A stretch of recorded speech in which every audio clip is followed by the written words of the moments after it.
नमस्कार मित्रांनो, स्वागत आहे तुमचं आताच्या ब्रेकिंग न्यूजमध्ये।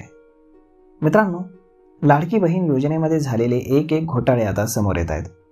14,000 पुरुषांनी या योजनेचा लाभ घेतल्याचं वृत्त नुकतंच आलं होतं आणि आता 9,526 राज्य सरकारी महिला कर्मचाऱ्यांनी या योजनेचा लाभ उचलल्याचं निदर्शनास आलंय। आणि धक्कादायक म्हणजे राज्य सरकारी सेवेतून निवृत्त झालेल्या महिला कर्मचारी एकीकडे निवृत्ती वेतन घेत असताना लाडकी बहिणीचे महिन्याकाठी 1,500 रुपये देखील त्या घेत होत्या। याबाबतची अधिकृत आकडेवारी आता समोर आली आहे। या योजनेतील पुरुष लाभार्थी शोधताना रेशन कार्डचा आधार सरकारने घेतला।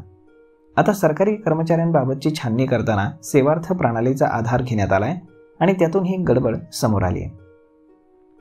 पडताळणीमध्ये असं आढळून आलंय की सरकारी कर्मचारी नसलेल्या 65 वर्षे वयावरील 13,461 महिला अशा आहेत ज्यांना इंदिरा गांधी पेन्शन योजनेचा लाभ आधीच मिळतोय। त्यांनी लाडकी बहीण योजनेतूनही पैसे घेतले। महिन्याकाठी 2 कोटी याप्रमाणे 10 महिन्यामध्ये 20 कोटी रुपये त्यांनी घेतलेत। या संदर्भातले वृत्त नुकतंच प्रसिद्ध झालेलं आहे।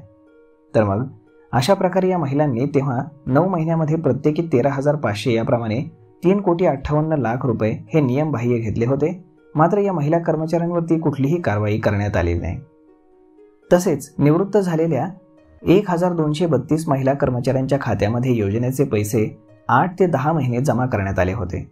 याचा अर्थ आतापर्यंत त्यांच्या बँक खात्यांमध्ये 1,85,00,000 रुपये जमा झालेत।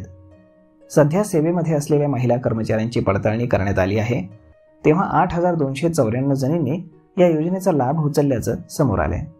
महिन्याकाठी त्यांच्या बँक खात्यांमध्ये 1,24,41,000 रुपये जमा होत होते। 8 ते 10 महिने त्यांना हा लाभ दिला गेलाय। ही रक्कम 12 कोटी रुपयांच्या घरात आहे। या महिलांपैकी जवळपास सर्व महिला वर्ग 3 किंवा 4 वर्ग कर्मचारी आहेत।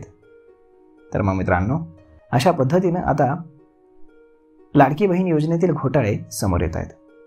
यावरती आपलं मत काय हे तुम्ही आम्हाला कमेंट करून नक्कीच सांगा। आणि जर हा व्हिडिओ तुम्हाला आवडला असेल तर आपल्या जवळच्या मित्रमंडळींसोबत देखील हा व्हिडिओ तुम्ही शेअर करायला विसरू नका। धन्यवाद।